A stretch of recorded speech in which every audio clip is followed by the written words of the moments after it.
अस्सलाम वालेकुम students, welcome to my channel world of education. और आज हम वर्ल्ड ऑफ एजुकेशन की इस वीडियो के अंदर पीए के 301 असाइनमेंट 1 सॉल्यूशन फॉल 2021 देखेंगे। और आपकी जो असाइनमेंट है वो कुछ दो क्वेश्चंस पे कंसिस्ट करती है। मैं आपको दिखा देता हूँ एक दफ़ा आपकी असाइनमेंट, उसके बाद हम इसके सोल्यूशन की तरफ चलते हैं। पहला क्वेश्चन आपका ये है कि इलामा इकबाल ने कैसे जो है मुसलमानों को जो इंडिया में रहते थे सेपरेट स्टेट के लिए अपने खुतबा अलाहाबाद में 1930 के कैसे उनको इनकरेज किया, कैसे उनको कहा जी कि आप लोग जो हैं वो एक सेपरेट होमलैंड ले लें ताकि हम हिंदुओं की जो ओवरऑल हिंदू का जो खेड़ा है वो हम अपना से छुड़वा सकें। दूसरी बात या दूसरा क्वेश्चन, हाईलाइट द फैक्टर्स, ऐसे कौन से फैक्टर्स हैं जो खिलाफत मूवमेंट के लिए अनसक्सेसफुल साबित हुए, जिनकी वजह से आपकी जो खिलाफत मूवमेंट है वो नाकामयाब हो सकी। तो चलते हैं अपने सोल्यूशन की तरफ। और मैं आपको एक बात शुरू में क्लियर कर दूं, ये सोल्यूशन बहुत अथेंटिक है, इंशाल्लाह आप लोगों को बड़ी आसानी से समझ भी आ जाएगा। मैंने ओवरऑल कोशिश की मैं इसको बहुत ईजी वर्डिंग में लिखूँ, एज इट इज़। किसी ने उठा के मेरे पॉइंट्स को नहीं लिख देना है, लाजमी चेंजिंग करनी है, नहीं तो आपके अदर दैन डैट मार्क्स 0 आ जाएंगे।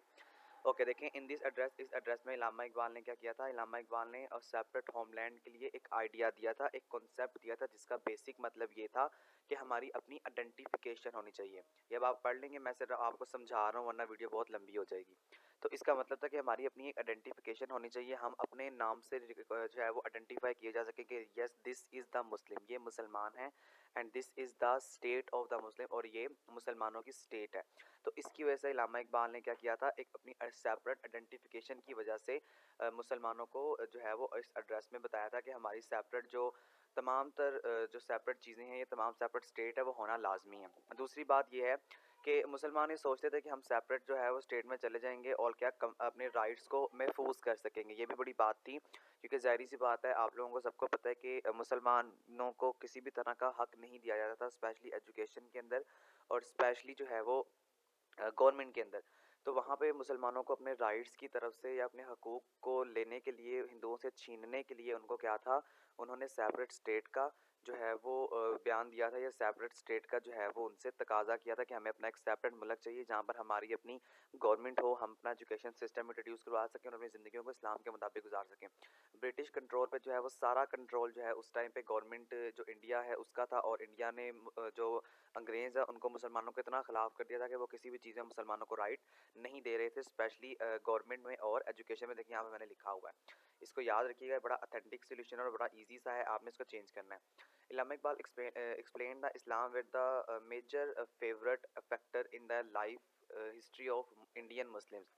उन्होंने कहा था जी हमारे पास अब एक ऐसी चीज़ होनी चाहिए जहाँ पर हम अपने इस्लाम के मुताबिक ज़िंदगी गुजार सकें, हमारी अपनी मस्जिदें हों, हम अपने जो है वो इबादत गाहों में रहकर अपनी मर्ज़ी से, अपनी पसंद के साथ अपनी ज़िंदगी को क्या करें, गुजार सकें। इसलिए उन्होंने जो है वो दूसरा ये फैक्टर हो सकता है कि इस वजह से उन्होंने कहा था कि मुसलमानों को अपनी एक अलहदा पहचान, एक अलहदा मुल्क जो है वो बनाना चाहिए, ताकि किसी तरह का भी जो नुकसान है या किसी तरह का भी जो हमारा दीन हमें इजाज़त है उसकी खिलाफ वर्जी ना हो सके। उसके बाद उन्होंने कहा था कि हम एक नेशन है, हम लोगों का एक प्रॉपर राइट है, हम लोग चाहते हैं कि हम मुसलमान और हिंदू जो है वो prosper in accordance with their respective culture values, यानी हमारा अपना कल्चर है, हमारी अपनी वैल्यूज़ हैं, हमारे अपने हीरोज़ हैं, हमारी अपनी एक शनाख्त है। मुसलमान और हिंदू कभी भी एक साथ इकट्ठे नहीं रह सकते हैं, जबकि हमारा मज़हब इस्लाम है और उनका मज़हब हिंदुइज़्म है, जो बेसिकली बहुत ज़्यादा डिफरेंट है। इस वजह से भी हम उन्होंने कहा था कि हमें एक सेपरेट स्टेट जो है वो चाहिए है। उसके बाद unity of nation is not tyrannical is the belief by European countries. India is consistent या continent of human groups belonging to different races. वो कह रहे हैं यहाँ पर उन्होंने ये भी कहा था कि जो इंडिया है वो सिर्फ हिंदुओं का नहीं है, बल्कि India is a country of different nations. वहाँ पर उस टाइम बहुत ज़्यादा कौमें आबाद थी, इसलिए जिसमें से दो बड़ी कौमें थी, एक हिंदू थी और दूसरी मुसलमान थी। इसीलिए वहाँ पर जो था ये बात करना लाजमी था कि मुसलमानों के हकूक़ के लिए, जो कि हिंदुस्तान में दूसरी बड़ी कौम है, इसके हकूक़ हमें चाहिए, इसीलिए उन्होंने ये बात की थी। एट द एंड हम कंक्लूजन लिखेंगे, और ये कंक्लूजन मैंने आप लोगों की आसानी के लिए लिखा है, ताकि अब आपने इसको चेंज भी करना है, आप इसको लिख भी सकते हैं, आप इसको ना भी लिखें, इसमें कोई हर्ज नहीं है। As a permanent solution of the problem was that decision of continent was essential in the sight of Iqbal. That's why Illama Iqbal presented his idea in his speech. वो चाहते थे कि हमारी एक अलग पहचान हो, हमारे अपने कल्चर, हम इन शॉर्ट अपनी मर्ज़ी के मुताबिक जहाँ दिल करे ज़िंदगी गुजारें, उसलिए उन्होंने कहा था कि हमें इसीलिए कहा था कि हमें जो है एक अलहदा सेपरेट जो है वो होमलैंड चाहिए। दूसरा क्वेश्चन देखिए, highlight the factors that the unnecessary and खिलाफत मूवमेंट। खिलाफत मूवमेंट क्या था बेसिकली, ये बड़ी इंपॉर्टेंट मूवमेंट थी, इसकी वजह से आपको राइट्स मिलने थे, लेकिन क्या हुआ था, वर्ल्ड वार वन हो गई थी। तो वर्ल्ड वार वन में जो तुर्की था और जो जर्मनी था, तुर्की जर्मनी का साथ दे रहा था, इसमें इनको बुरी तरह से शिकस्त का सामना करना पड़ा था।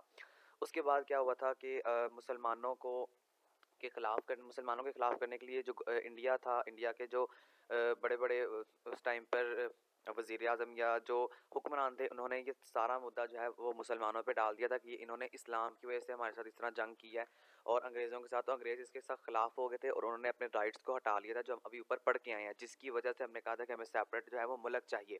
तो ये आपकी हिस्ट्री है, इसको याद रखिएगा। तो इसी वजह से आपकी जो खिलाफत मूवमेंट है वो अननेसेसरी हो गई, आपकी खिलाफत मूवमेंट जो है वो अनसक्सेसफुल का शिकार हो गई। मुसलमानों को के खिलाफ जो है, मुसलमानों के खिलाफ हिंदुओं ने इतना ज़्यादा जो अंग्रेज़ है उसको कर दिया था कि वो मुसलमानों का मुंह भी देखना नहीं चाह रहे थे। यही मेन वजह है, यही एक मेन रीज़न है जिसकी वजह से आज तक जो है वो आप पाकिस्तान को किसी जो मगरिब कंट्री है उसके अंदर एज ए नेशनैलिटी पाकिस्तानी नहीं जा सकता है, या वहाँ पर उसको नेशनैलिटी नहीं मिलती। फिर तुर्की ने क्या किया था, तुर्की उस टाइम साइड दे रहा था जी वर्ल्ड वार वन की, और वर्ल्ड वार जर्मनी के साथ था, लेकिन वर्ल्ड वार वन में जो है वो जर्मनी को शिकस्त हो गई थी और तुर्की को भी शिकस्त हो गई, जिसकी वजह से तुर्की को भी बड़ा खसारा बर्दाश्त करना पड़ा था और वो जो तुर्की का फ्यूचर है वो ख़तरे में पड़ चुका था।